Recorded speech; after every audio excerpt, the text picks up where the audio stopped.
Hey guys, it's another Maestro road test. Today it's the R1200S, and if you're familiar with our channel, you'll know you're not going to get a list of specifications. You're going to watch this bike in action, as we do with all of our bikes that we test.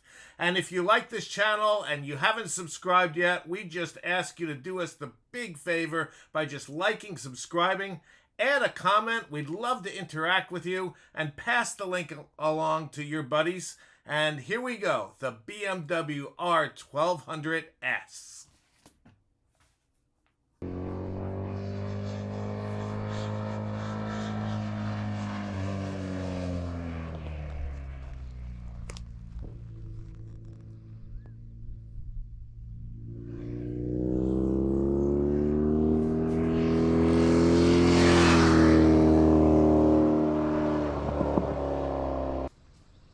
Hey guys, welcome to another episode of the Maestro. Today we're going to be doing a road test on the 2007 BMW R1200S, and we're going to start off at the famous Rock Store. I've been coming out here since like 1988. Yes, I am that old. And this is the place where motorcycles have been gathering for 40, 50 years.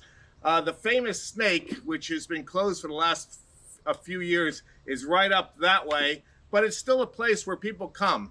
It's a Wednesday morning here on a beautiful day in Southern California, and some of the faithful have gathered. As you can see behind me, a young man just pulled up in this beautiful orange starburst, sunburst R90S, and that's the kind of typical things that you see here at the Rock Store. So today we're going to be putting this through its paces. This is going to be a Maestro road test, so we really are going to tell you exactly what this bike can do. And I think you'll be pleasantly surprised by how well this bike can get it done up and down the road. So come join us as we head down to the beach, and we will do a road test on the BMW R1200S.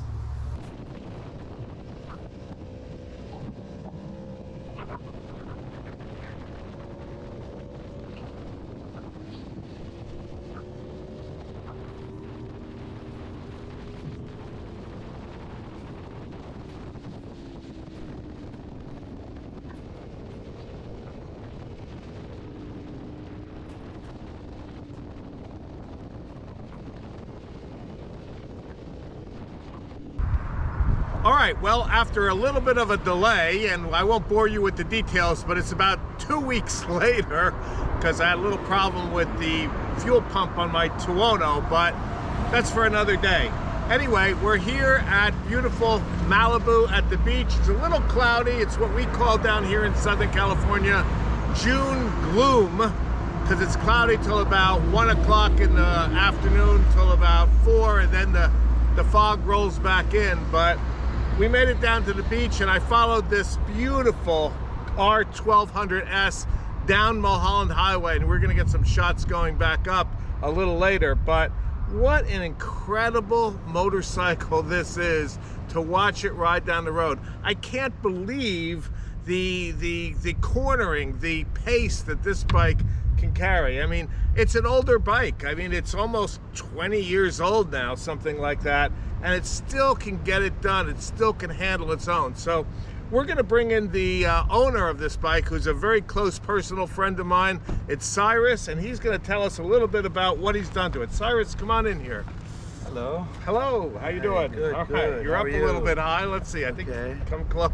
Yeah, Steven Spielberg, we're not, but you know, we do our best. Anyway, so Yes. you've had a lot of BMWs. Yes. Like a lot, like 20 Yes. probably BMWs. I've had in many the past. BMW motorcycles. What correct. attracted you? This is like a one-year bike, right? It's a very unique bike. What attracted you to pick up this particular bike? Yeah. So at the time that this motorcycle came out,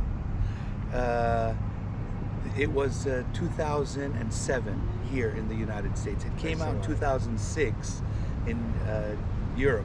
Okay. 2007 came over here, and I really liked the R1100S. I had an R1100S as well. And I always liked that bike, but I always felt it was a little too bulky, too piggy, right? That was the general consensus. Right, and people were using it for sport touring mostly. Right. You know?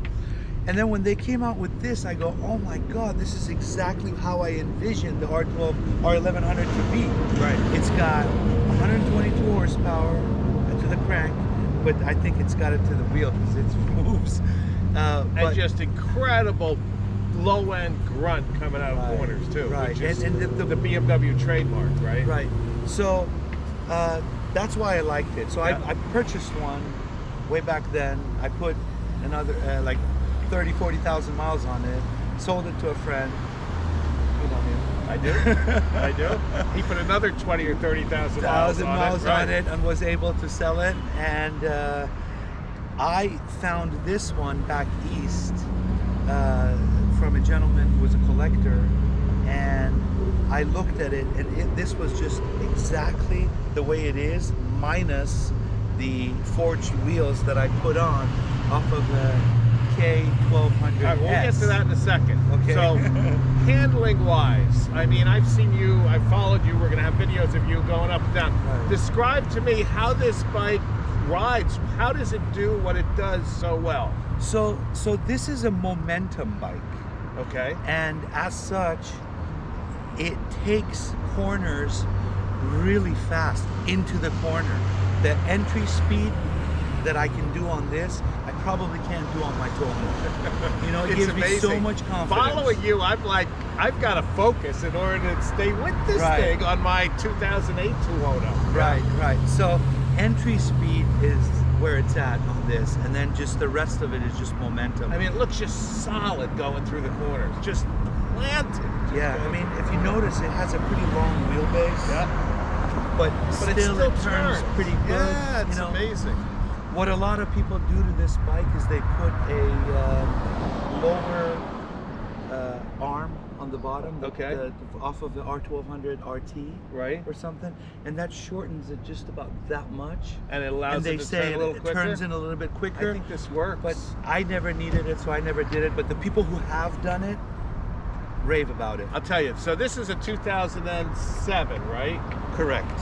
So I remember when this came out, Chris Hodgson of San Jose BMW got it in. He goes, you want to take it out? And we did the thing called TNR, our Thursday night ride. Every Thursday, religiously, we went up the mountain in San Jose where we live. And he gave me this bike for the entire night. And I brought it back the next day, and I had touched the heads down on both sides. He goes, how did you like it? I said, I think I owe you for a couple of new valve covers, right? Because the thing was so easy to ride. It was so flickable. It was so stable that in my first night on the bike, I touched down. He goes, don't worry about it. We're going to make this into the race bike anyway. And that's what he did. So he was very gracious, as he always has been with me. And so, but that was my really one and only experience on this bike until I came down here and I rode this particular bike. Now, you've done a couple of, as you do, you don't leave anything the way it is. You did a couple of things to this bike. Yeah. So, but it came with the Olin shock, so that was an option on these models, right? Correct. There was an option on these models to come with an Olin shock, but what this bike has in addition to that, as I mentioned earlier, I got the forged wheels off of a K1200S. Okay, that's interesting. How did you figure that out? Well, a person in Canada that I spoke with told me that he did all the measurements and everything like that, and everything worked out great and whatnot. So then I tried it, and sure enough, everything is right. The only caveat is the rear wheel looks like it's turning the opposite way. I noticed that. Right. But if it works, right? Because the drive shaft on the K1200S, it's the other way. Interesting. Yeah. Interesting. So it thinks it's going forward when it's going backwards, right. But that's all right. But that doesn't bother me at all. And it's the same size, diameter, same everything, okay. Yeah. All right. So and then you bought a forged wheel for the front, which was pretty standard because you I bought the set, the forged, and I had them painted black to keep the Bumblebee look. All right. And what this that's bike, probably part of the reason why this thing turns so well, right? Because it's got it's got lighter wheels. Yeah, absolutely. Exactly. And the other thing that this bike has, I mean, just two things really, is the exhaust system, right? Which is the race exhaust system off of an HP2. So it's an Akrapovic full race exhaust system. Correct. And Off as of the HP2. Now the HP2 was the race version of this the bike, twin cam version, which yes. you also own. Yes, I do. Okay. But the cool thing about it is it has a little part over here in the header, Right. retrofits, so that header fits in here, and the exhaust can is off of for a R12S because the HP4 has a little different can in the Okay. back for the Acro. So everything works, and then it also has the HP2 belly pan, and the reason that fits is because the headers from Acro on the R12S, they're from the cylinders, they go from the side. Okay. On this one, they go from the bottom, so that you can put that narrow belly pan. Belly pan on it, which Yes. looks fantastic on this bike. It really does. So that's basically it as far as And then you put mods go. carbon fiber kind of covers on the valve covers. Yeah, and just a just little dressed it bling. up, a little carbon fiber back here. Yes. You put a sergeant seat on it, which is nice. Yes, right? absolutely. And, Absolutely. And this is and the carbon fiber. This is the carbon fiber. And a tinted shield, and you're good to go. And so, all right, well, let's take it back up the hill. We'll come away from the beach, and hopefully the sun will start coming out, and we'll show the folks how well this can get it done. You take it for a ride. All right, I'd love to. Thank you so very much. You got it. All right, well, here we go. We're going to take it back up the hill. Cyrus is going to jump on my 2008 Tuono, and we'll see how we do. Thanks a lot.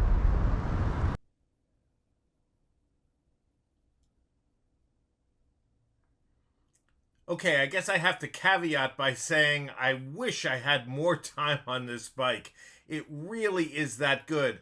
Following Cyrus up the hill on a moderate pace at best, so you still can get a feel for the bike and its handling, and I can tell you that with the forged wheels and this chassis, I found myself turning in too soon, and I easily could have carried 10, 15 miles an hour more into the corner with no drama. So in the future, maybe we'll do a follow-up video where we actually can spend some real time riding these bikes, getting used to them, and really putting them through their paces so we can see exactly what they can do. But here you go. We're going to go back up the hill, and Cyrus is on my 2008 Tuono. He's getting a pretty good feel for it, and I'm on the R1100S.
I want one of those. Huh?